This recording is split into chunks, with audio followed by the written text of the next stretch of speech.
নমস্কার বন্ধুরা, আজ আবার চলে এসেছি নতুন একটা টিফিন রেসিপি নিয়ে, সাথে আমার দুপুরের লাঞ্চের থালি নিয়ে। আজকে বানাবো ওটসের প্যানকেক, যেটা বাচ্চা থেকে বড় সবার জন্য খুবই স্বাস্থ্যকর, খুবই হেলদি এবং খুবই টেস্টি একটা রেসিপি। দেখো, প্রথমেই আমি এক বাটি ওটস নিয়ে নিয়েছি, এখানে দুটো কাঁঠালি কলা নিয়ে নিয়েছি, আর নিয়ে নিয়েছি এক বাটি দুধ, আর দিয়ে দিচ্ছি চিনি। তোমরা চিনির জায়গায় মধুও ব্যবহার করতে পারো। সামান্য একটু নুন আর সামান্য একটু বেকিং পাউডার, আর দিয়ে দিচ্ছি অল্প একটু ভ্যানিলা এসেন্স। এবার এটাকে ব্লেন্ড করে নেব।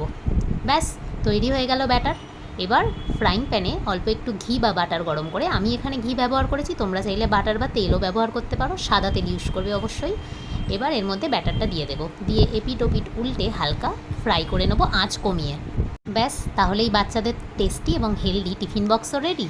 আর আমাদের বড়দের সকালের ব্রেকফাস্টের জন্য এটা খুবই পুষ্টিকর একটা খাবার, তাই তোমরা অবশ্যই এটা ট্রাই করে দেখতে পারো। দেখো, তৈরি হয়ে গেছে ওটসের প্যানকেক। আজকে আমি টিফিন বক্সটা প্যাক করছি ওটসের প্যানকেক, এবং সাথে দিয়ে দিচ্ছি 4 টুকরো আপেল।